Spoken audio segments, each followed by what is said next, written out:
eu quero compartilhar uma palavra que o Senhor colocou no meu coração. Essa semana, eu estava lendo a palavra e Deus sabe de tudo, né? Para não perder o que Deus estava falando comigo, eu fui lá e escrevi, não é? E hoje eu pude aprofundar um pouco mais isso, mas é algo que Deus falou primeiro ao meu coração e que eu quero compartilhar com os irmãos nessa manhã, e devo fazê-lo à noite também. Mateus, capítulo 3, Evangelho de Mateus, capítulo 3, a partir do verso 1. Mateus, capítulo 3, a partir do verso 1, fala da história de João Batista, que eu estou chamando aqui um protótipo da geração que Deus levantará nesses dias. Para mim, João Batista é isso. Nós precisamos de uma geração, e aí, para fazer uma homenagem aos irmãos batistas, uma geração de batistas, não é?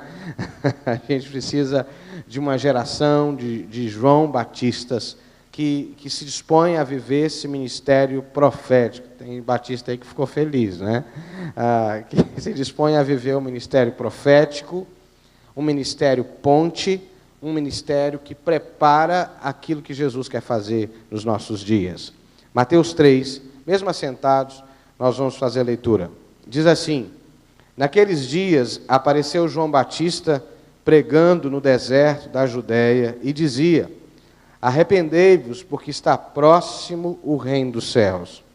Porque este é o referido por intermédio do profeta Isaías. Voz do que clama no deserto, preparai o caminho do Senhor, endireitai as suas veredas. Usava João vestes de pelo de camelo e um cinto de couro. A sua alimentação eram gafanhotos e mel silvestre. Então saíam a ter com ele Jerusalém, toda a Judéia e toda a circunvizinhança do Jordão, e eram por ele batizados no rio Jordão, confessando seus pecados. Vendo, porém, que muitos fariseus e saduceus vinham ao batismo, disse-lhes: raça de víboras, quem vos induziu a fugir da ira vindoura? Produzi, pois, frutos dignos de arrependimento.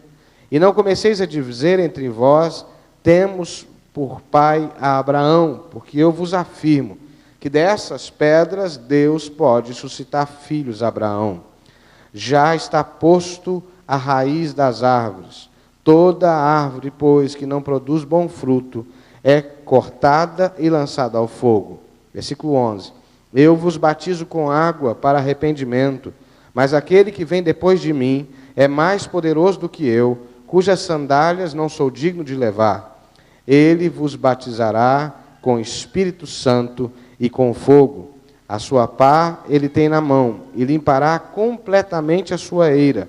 Recolherá o seu trigo no celeiro, mas queimará a palha em fogo inextinguível. Que o Senhor nos abençoe e fale no nosso coração. Amém? Aceite a gente ou não, nós já estamos às portas do Natal, não é verdade? Estamos às portas do Natal e no culto de ação de graças que nós tivemos aqui na quinta-feira, a gente ministrou, que também foi uma bênção, foi um culto muito rico, muito especial, com presença também de famílias da escola, foi muito especial.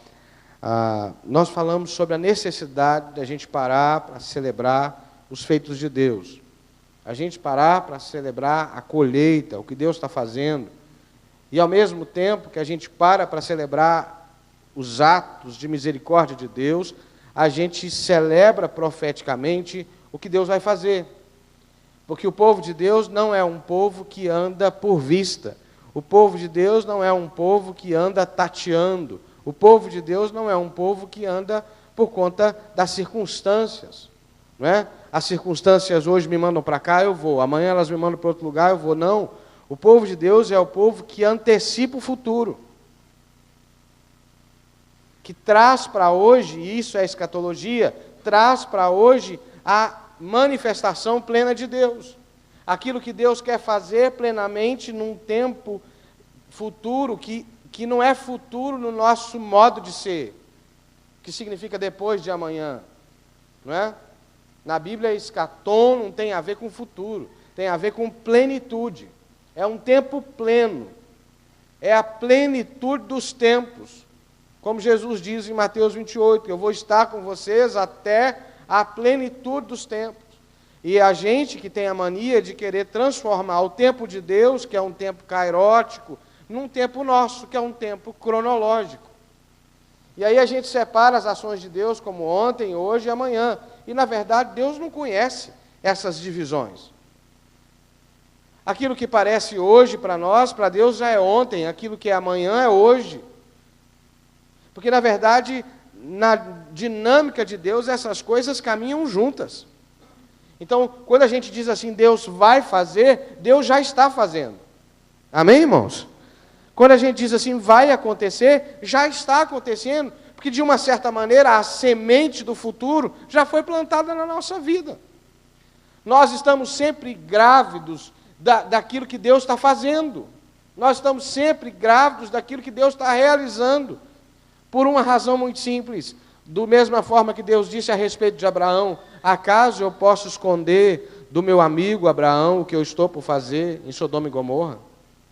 Da mesma maneira, Deus divide conosco os seus segredos. E essa é uma das máximas do Renove. Não é? Nem olho viu, nem ouvido ouviu, nem jamais penetrou em coração humano que Deus tem preparado para aqueles que o amam.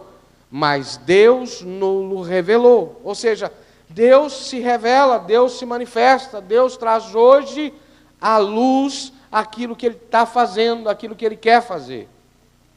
E o ministério de João Batista carrega esse conteúdo escatológico, esse conteúdo pleno da revelação de Deus. E por causa disso, ele oferece para a gente algumas pistas, alguns princípios de qual é a vontade de Deus para a nossa geração. A primeira coisa, queridos, que eu encontro em João Batista é que João Batista é a resposta, é o cumprimento das promessas de Deus ao seu povo. Quando João Batista, quando o texto começa a falar de João Batista, no versículo 3, não é? O evangelista Mateus reconhece, diz assim, porque este é o referido por intermédio do profeta Isaías. Voz do que clama no deserto, preparai o caminho do Senhor, endireitai as suas veredas. O que Mateus está dizendo? Olha, João Batista é aquele a respeito do qual o profeta Isaías disse que viria preparando o caminho do Senhor, uma espécie de Elias, um segundo Elias, que viria preparando o caminho do Messias. Esse João Batista é o cumprimento dessa profecia.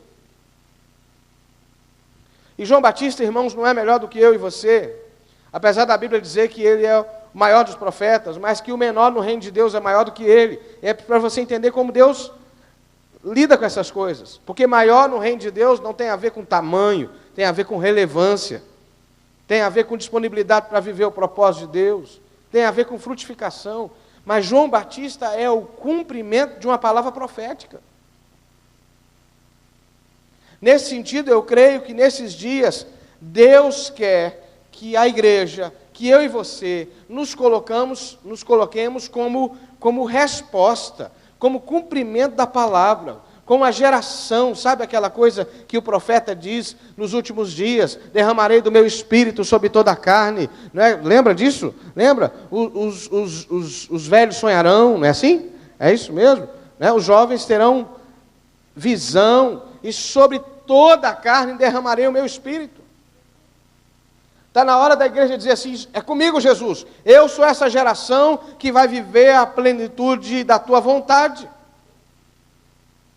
Está na hora da gente pegar a palavra e dizer assim, essa palavra fala da minha vida. Quem já usou caixinha de promessa aqui? Eu já. Quem já usou? Eu também já. E não é de tudo ruim, né? Não, de jeito nenhum. Tem hora que a gente precisa de um empurrãozinho, não é? Não é? Não é verdade? Não tem problema. Só não pode ficar só com as promessas. Tem que ficar com a missão, tem que ficar com as responsabilidades, com os desafios de Deus. Não é? A gente só tem que mudar a forma de olhar isso. E se colocar dentro da caixinha. E isso é quase uma heresia que eu falei, né? se colocar dentro da caixinha. Eu tenho pregado exatamente o inverso disso, para sair da caixa. Mas nesse sentido, na caixa de promessas, você precisa se jogar lá dentro e dizer assim: eu sou uma promessa de Deus para a minha geração. Amém? Eu sou uma promessa de Deus para a minha geração. Eu sou uma promessa de Deus para a minha família. Eu sou uma promessa de Deus para os meus filhos. Eu sou uma promessa de Deus para os meus netos. Eu tive um privilégio que muitos do nosso tempo não têm, né? Eu fui uma criança que gostava de ouvir histórias, e toda criança gosta. Quem mudou não foram as crianças, foram nós que mudamos, né? Os adultos de hoje estão tão ocupados, né? Nós estamos tão ocupados que a gente não tem tempo para contar histórias, né? Mas eu ouvi muita história do meu avô, né? Muita história. Meu avô sentava, contava a história dos perigos que ele passava, das situações, né? Meu avô chamava Virgulino Alves Ferreira, o mesmo nome de Lampião. E ele era assim, um vulto de homem com 1,50 m de altura, né? Ele era um toquinho de gente assim, mas chamava ele de Virgulinim, ele não gostava não. Ele dizia assim: Virgulinim não, porque não é tamanho de porco que dá toicinho, né? Ou seja, não é a altura. E também tive um moço que era pai da minha tia, o seu Manuel.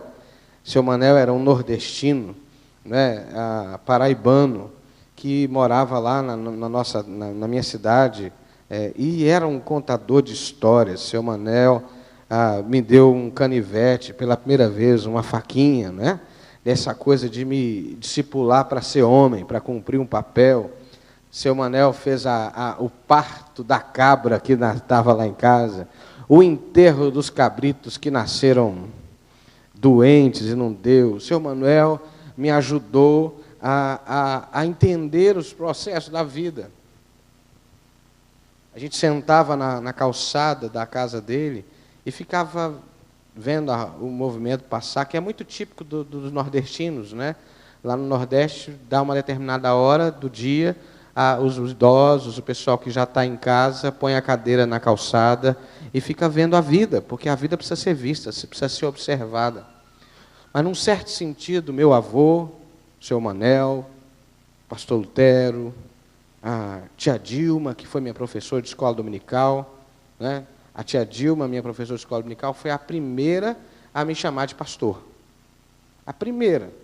Eu tinha 8 anos de idade e ela me chamava de pastorzinho, né? Foi a primeira. São pessoas que se colocaram na minha vida como resposta de Deus, como promessas de Deus. Em que sentido? Elas me deram alguma coisa objetiva? Não. Elas me deram a revelação, a palavra, a permissão para ser quem eu sou hoje. Ministrar sobre a minha vida encorajamento, ministrar sobre a minha vida fé. Colocaram fé que eu podia ser alguém que fizesse diferença. A avó Idalina, não é? Eu tenho muitos idosos queridos que me acompanharam ao longo da minha infância, adolescência. A avó Idalina, tem a irmã Maria Constantino também, que era uma nordestina arretada, pentecostal, assim, andava de coque, de saia, bem no modelão, pentecostal mesmo, uma mulher cheia de Deus. Ela discipulou meu pai, fez do meu pai presidente do Círculo de Mulheres da igreja de Teoflotone. Só por uma razão: ela queria ver meu pai, ela viu, identificou no meu pai o dom de oração, de intercessão. Então, como meu pai já chamava Valdete, facilitou. Aí chegava a carta à presidente, a dona Valdete, presidente do Círculo de Oração de Mulheres da quarta-feira. Mas foi lá que meu pai aprendeu a expulsar demônio, orar por enfermos, ver Deus curar. Foi lá. E a avó Idalina dizia assim para mim: eu vou ver meu menino se tornar pastor. E eu me emociono porque, graças a Deus, ela viu. Ela dizia: eu vou ver meu menino ser pastor. Porque na minha vida ela foi resposta de Deus. E a igreja precisa ser isso. A igreja precisa ser o cumprimento da profecia sobre a vida das pessoas que estão ao nosso redor. Sabe? João Batista era esse cumprimento. Em que sentido? Ele preparava o caminho do Senhor. Ele disse às pessoas: arrependei-vos, arrependei-vos, porque é chegado o reino de Deus. Em outras palavras, João Batista estava dizendo assim: conserta a vida de vocês, alinhe a vida de vocês, porque está chegando uma hora plena, está chegando a hora que nós esperamos, está chegando a hora da gente viver a plenitude de Deus. Nós vivemos num tempo que as pessoas esperam o pior, que as pessoas profetizam o pior, que as pessoas abrem a sua boca para manifestar o pior. A gente olha para ir para fora e a única coisa que a gente consegue dizer assim está pior e vai ficar pior, a coisa está feia, é verdade, mas nós temos uma outra palavra, nós temos uma palavra que nos últimos dias o Senhor vai derramar o seu Espírito sobre toda a carne. Nós temos uma palavra que Deus vai levantar uma geração santa, um povo escolhido, nação santa, sacerdócio real. Nós temos uma palavra que Jesus é o alfa e o ômega. Eu estava dizendo isso aqui ontem no Renove, ou seja, lá no final vai dar certo, já deu certo, porque quem está lá no final é Jesus, amém, irmãos? Então fala para o teu irmão assim, ó, já deu certo, fala para ele. Porque lá no final, quem está lá esperando é Jesus. Você acha que pode dar alguma coisa errada com Jesus cuidando do final? Não, o problema é o meio. O início é bom, o final é bom, o problema é o meio. Porque se no meio a gente se desviar do caminho, a gente não chega no final que Deus sonhou para nós. E Deus está esperando hoje que se levante uma igreja que seja esse cumprimento da palavra profética, que se coloque nesse lugar, que assuma a responsabilidade, diga: essa igreja sou eu. Amém, irmãos?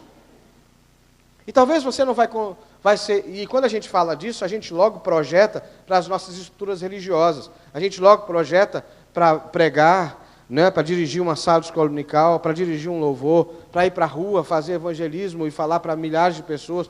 Pode até ser isso, mas é muito mais simples do que isso. É muito mais simples do que isso. É ser uma resposta profética para as pessoas que Deus te deu. Porque sabe qual é a verdade, irmãos? Infelizmente, a nossa condição de cristãos muitas vezes não afeta nem os da nossa própria casa. Entendeu? A gente é capaz de conviver décadas com uma pessoa no modelo de cristianismo que está arraigado, instalado aí no Brasil e no mundo. A gente é capaz de conviver décadas com uma pessoa sem que uma mudança efetiva seja verificada na vida dessa pessoa. Não é? O pessoal fala sobre a diferença de termômetro e termostato. Não é? Que termômetro mede a temperatura, não é? E termostato altera a temperatura. Está cheio de crente termômetro aí, que olha e diz assim, ó, é batalha, ó, o diabo está furioso, mas não é capaz de interferir no curso da história. E não porque não tem força em si, porque se o Espírito de Deus está sobre você, você pode. Mas é porque não se percebe, não é por maldade também, não. Não é por isso. Mas é porque não se percebe herdeiro das promessas. É talvez porque a gente se acha pouco demais. Tem gente que se acha muito, não é? Isso é um problema. Mas tem gente que se acha pouco demais. Que não percebe que foi chamado para ser filho de Deus, e como filho de Deus, a autoridade sobre a sua vida. Não precisa de curso para se importar com as pessoas. Não precisa de curso para se tocar com a dor do outro. Não precisa de curso para quando vê alguém que não está bem, dizer assim, eu posso fazer uma oração por você? Você se importa de eu fazer uma oração por você? Só isso. Os cursos que a gente aprendeu sobre evangelismo, sobre tudo isso, é muito bom. Mas o evangelho é muito mais simples do que isso. É você se assumir resposta, cumprimento da palavra de Deus sobre nós. A segunda coisa que eu encontro na vida de João Batista é que João Batista assumiu um estilo de vida que contrasta com a religiosidade vazia e sem vida do seu tempo. E eu fico feliz do irmão Hipólito dizer que há 50 anos atrás, né, o Valdeci, desculpa, Valdeci, a gente já nem te chama assim mais, né? O Valdeci, lembra dessa época, não lembra, Valdeci, da guitarra havaiana? Você já estava no louvor naquela época, não? Hein? Era você, Pierre, que estava tocando? Não, né? Tá bom. Eu fico feliz disso, mas não sei se vocês sabem, a Igreja Metodista foi, no Rio de Janeiro, no ministério do Bispo Paulo, foi a primeira igreja evangélica a colocar uma bateria dentro da igreja. Naquela época que diziam que isso era coisa do demônio. Não é? Quando a gente olha para a Bíblia, o cara que prepara o caminho de Jesus, ele é filho de sacerdote e, portanto, candidato a sacerdote. Entendeu? Ou seja, tinha uma série de expectativas propostas para esse moço, dentro da religiosidade oficial. Não é? Tinha a roupa certa, não é? Tinha os ritos certos, tudo direitinho, tudo arrumadinho. Ó, filho de sacerdote, sacerdotinho não é? Vai viver o papel sacerdotal. Só que João Batista entende que a religião do seu tempo tinha perdido a linha, perdido a direção. E João Batista já está alinhado que sem desonrar, ele não desonra ninguém, ele não fica batendo em ninguém, não desonra seu pai, não desonra os sacrifícios no templo, que não é assim que a gente constrói nada. A gente não constrói nada desconstruindo o que o outro está fazendo. A gente constrói fazendo diferente, sendo uma alternativa. E é isso que João Batista faz. João Batista foi profetizado sobre a vida dele que ele seria nazireu, ele teria voto de nazireu. E por isso ele não cortava o cabelo, por isso ele não tomava vinho, ele fez um voto. E ele agrega mais algumas coisas, ele tem uma alimentação extremamente, se você quer, está aí chegando no final do ano, verão, a turma quer ir para a praia, emagrecer, está aí uma dieta top, mel e gafanhoto. Não é? Fritinho deve ser uma delícia, né? Com sal assim, dá até para levar para a praia, né? Substituir pelo camarão, né? Gafanhoto frito. João Batista troca o sacrifício do templo pelo batismo. E sabe o que era batismo, gente? A gente se arvora, né, do nosso tradicionalismo, não é? Às vezes, inclusive às vezes com as formas do batismo e tal, mas batismo era um rito de iniciação pagã das religiões babilônicas. O judaísmo nunca conheceu o batismo. João Batista pega uma prática lá, mundana, de uma religião pagã, e dá um novo significado para ela. Se fosse hoje, a gente ia matar João Batista. Assim, seu herege, aonde que você arrumou isso? Na Torá não tem nenhuma referência a isso. Nos Salmos, nos profetas, não tem nenhuma referência a isso. Aí João Batista ia dizer assim, tem sim. Lá no Êxodo diz que eles foram batizados no mar e na nuvem. Né? Dá para achar uma base bíblica aí. Mas, na verdade, não tinha. Porque João Batista entendeu que a religiosidade da sua época já não comunicava. As pessoas olhavam para ali e viam outra coisa. Viam os sacerdotes que vendiam, que não aceitavam o sacrifício do pobre, que trazia a sua ovelhinha de longe, e aí a ovelhinha para o sacrifício chegava com pelo feio, às vezes manca, às vezes assim com dificuldade, porque ela vinha de longe, aí pegava e vendia uma ovelhinha bonitinha, de pet shop, sabe, aquela ovelhinha arrumadinha, só que ela era o triplo do preço. E para complicar mais a coisa, não dava para comprar os animais do templo pelo preço, com dinheiro, tinha que fazer um câmbio, tinha que trocar o meu dinheiro corrente na rua pelo dinheiro do templo. E aí, no câmbio, o roubo acontecia de novo.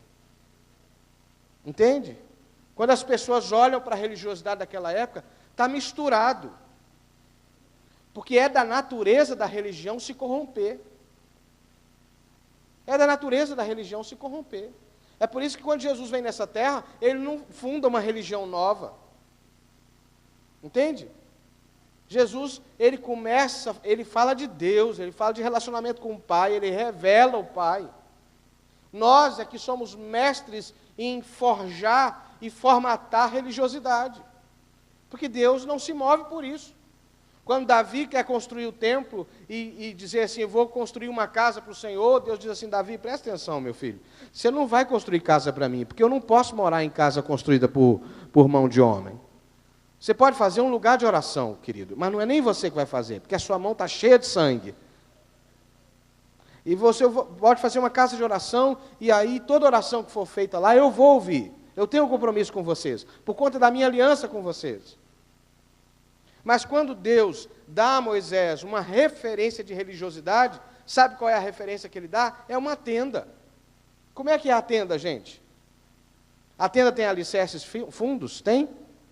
Hein? Como é que é a tenda? Me ajudem. A tenda é móvel, a tenda é flexível. A nuvem, qual era a direção? A nuvem da glória mexeu, moveu, desmonta a tenda e vão embora. Mas, Senhor, essa terra aqui é sagrada, o Senhor mandou construir a tenda aqui, nunca mais eu saio daqui. Não, não é a tenda, nem um lugar que é especial, mas é a presença de Deus. É a glória de Deus, é a nuvem, é ela que se move, e a gente desmonta a tenda. A referência mais forte que Deus deu de religiosidade é extremamente precária, é uma tenda. Porque, na verdade, Deus quer que a nossa relação com Ele não se baseie em religiosidade, mas se baseie em relacionamento. Amém, irmãos? Se baseie em relacionamento, em intimidade, em estar próximo, em conhecê-lo e fazê-lo conhecido. E é interessante que quando João Batista começa a pregar e começa a falar, o que acontece? O pessoal da religiosidade diz assim, a gente precisa ficar bem na fita, né? Vamos lá. Se a onda é batizar, então vamos batizar. Aí chega lá para batizar e João Batista olha para eles, e ele era assim, gentil, né? Era assim, bruto, o João Batista, né? Olhou para eles e disse assim, raça de cobra. Já pensou? Se ouvir isso do seu pastor? Hein?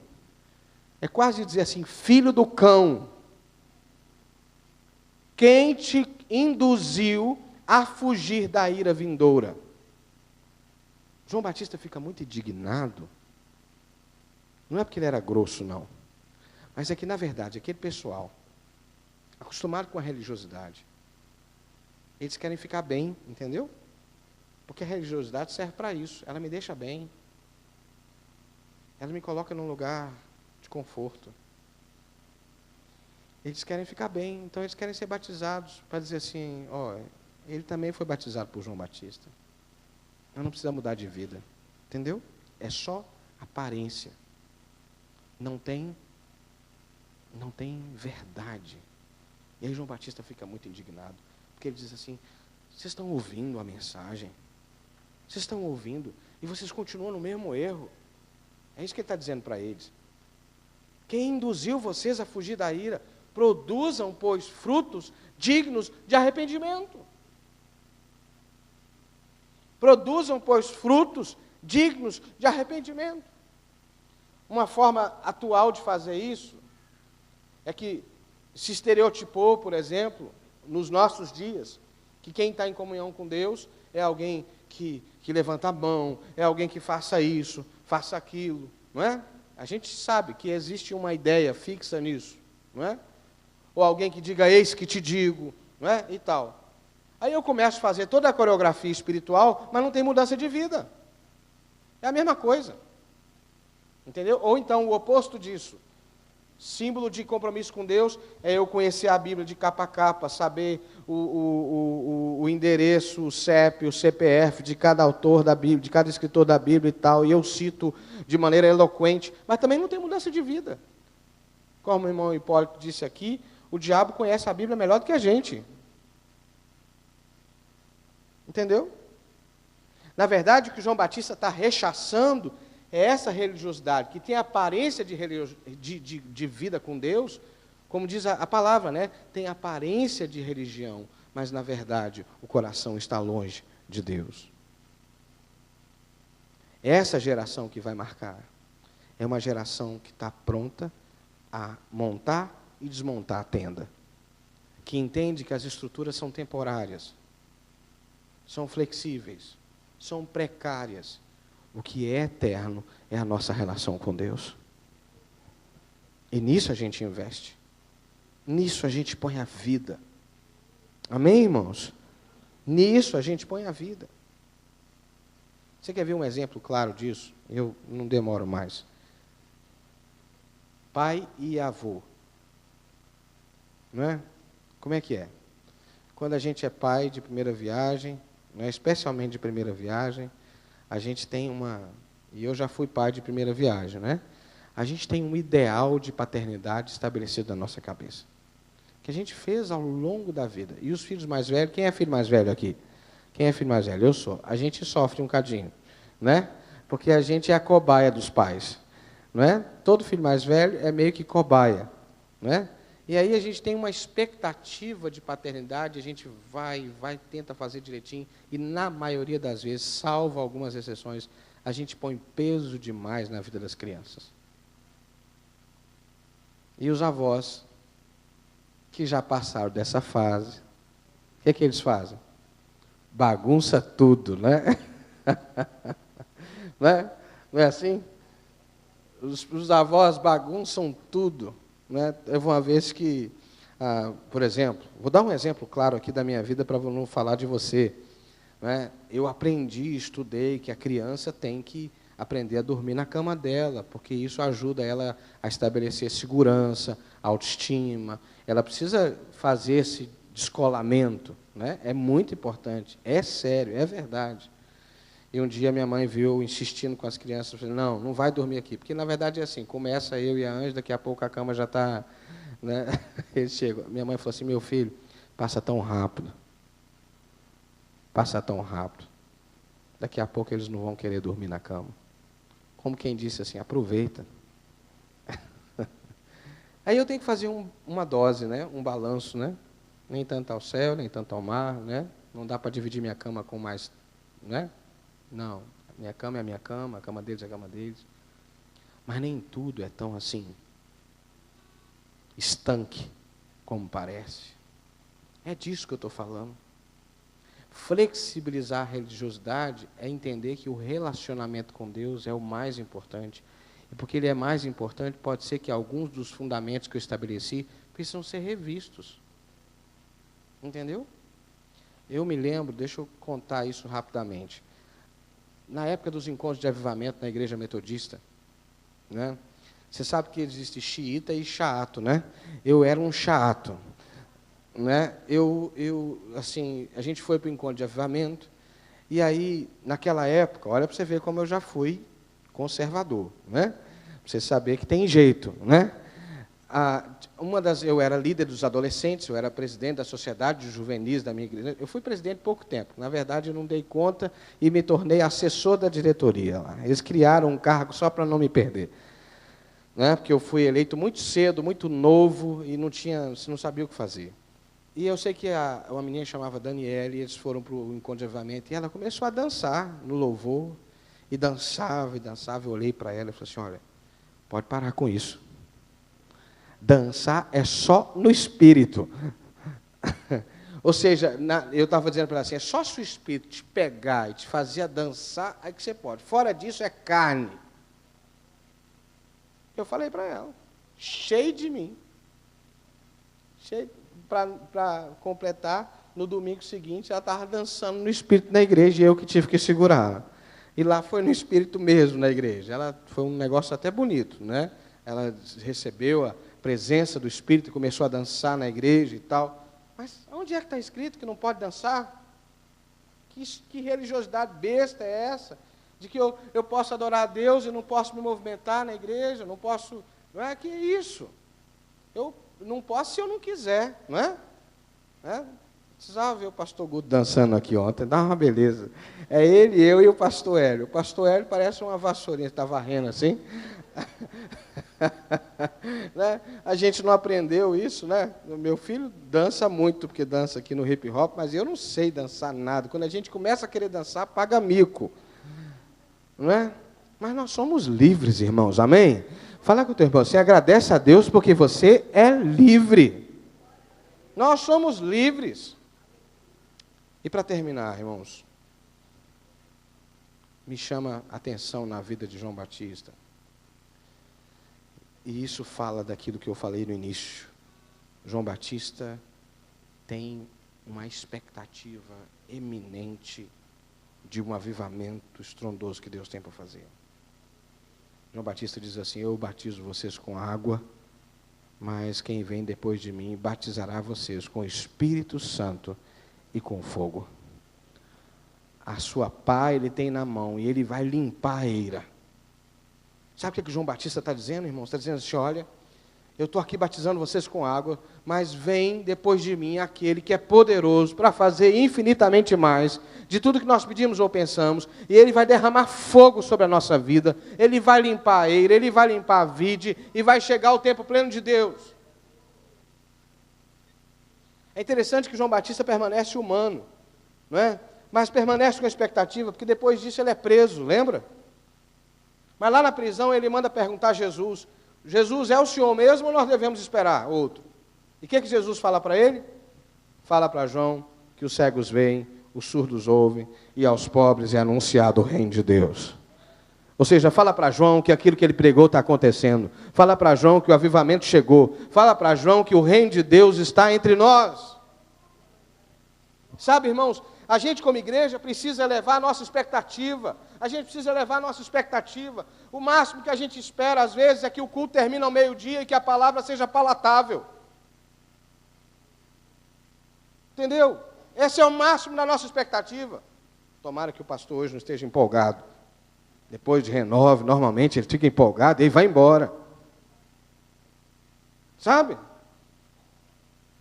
A nossa expectativa, às vezes, é muito pequena, é muito baixa. Nós servimos ao Deus vivo, nós cremos na ressurreição, nós cremos no fim dos tempos, nós cremos na manifestação plena de Deus. A gente precisa esperar mais do Senhor. E como João Batista, anunciar até que ele venha, até que venha esse santo avivamento. O irmão Hipólito falou de Wesley. O Wesley, com uma meia dúzia de 3 ou 4, resolveu, num quarto de faculdade de Oxford, que ele e os seus amigos foram chamados por Deus para reformar a nação, particularmente a igreja, e espalhar a santidade bíblica por toda a terra.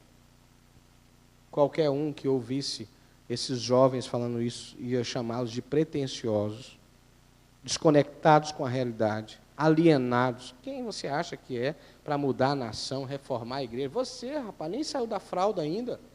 Vai crescer. A gente já está aqui, ó. A igreja é isso mesmo. Você vai reformar a igreja agora? Quem que você acha que é? Pois Deus usa esses improváveis para fazer um avivamento e gerar um avivamento extraordinário na Inglaterra, que gera frutos até hoje. Até hoje. Porque meia dúzia resolveu que podem esperar mais de Deus. Quero te convidar a colocar-se em pé.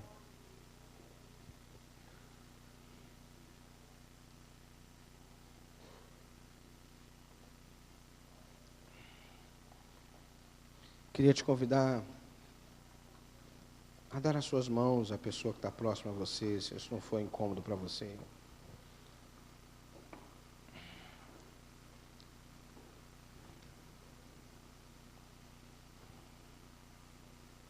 Nesses dias o Senhor quer levantar uma igreja forte. Nesses dias o Senhor quer levantar uma geração forte, mas que é forte não em si mesmo, mas é forte na força do Senhor. É forte na força do Senhor, porque assumiu para si um legado profético, porque rompeu com uma religiosidade vazia, e porque espera de Deus o melhor, espera mais de Deus, mais de Deus. Feche seus olhos. Nós vamos orar. Senhor, Teu é o reino, Teu é o poder, Tua é a glória para sempre, Jesus. Nós estamos aqui, Senhor, de mãos dadas, unidos, porque nós reconhecemos que só o Senhor é Deus. Nós reconhecemos que nesses dias o nosso mundo, a nossa sociedade precisa de uma igreja que seja mais do que aquela que proclama as verdades, mas que seja aquela que vive a verdade do Evangelho. Nós não queremos ser o povo que fala somente de Jesus, mas que vive Jesus. E o Senhor conhece as dificuldades, as necessidades de cada pessoa aqui, de cada coração aqui, de cada família aqui representada. O Senhor sabe das nossas barreiras, das nossas dificuldades. O Senhor sabe, meu Deus. O Senhor sabe como nós somos carentes de Ti, como nós precisamos do Senhor, como muitas vezes nós limitamos o agir do Senhor na nossa vida, porque olhamos demais para os nossos problemas, olhamos demais para as nossas dificuldades. Nesta manhã nós queremos alinhar o nosso coração às Tuas promessas. Nesta manhã nós queremos alinhar o nosso coração ao Teu propósito. Nós queremos alinhar o nosso coração à Tua vontade. E apesar de nós, cumpra na nossa vida o Teu propósito, Senhor. Apesar de nós, faz-nos, Pai, instrumentos do Teu poder. Faz-nos instrumentos de salvação. Faz-nos, ó Deus, para os nossos filhos, para os nossos amigos, para as pessoas que estão perto, resposta profética para este tempo. Ajuda-nos, ó Deus, a assumir as rupturas que precisamos viver. João Batista precisou assumir rupturas dentro da sua própria casa. Certamente haviam expectativas do seu pai, dos seus primos, da sua parentela. Ele era de uma família de sacerdotes. Mas o Senhor tinha um outro ministério para ele. O Senhor o chamou para ser um caniço agitado pelo vento. Para, ao invés do templo, pregar no deserto. Ao invés de sacrifício, batizar em nome de Jesus. Senhor, há um estilo de vida novo, exclusivo, alinhado à nossa vida, e nós queremos assumir isso em nome de Jesus. E queremos te pedir, Deus, enche o nosso coração de expectativa. A gente está acabando o ano, entrando no último mês do ano.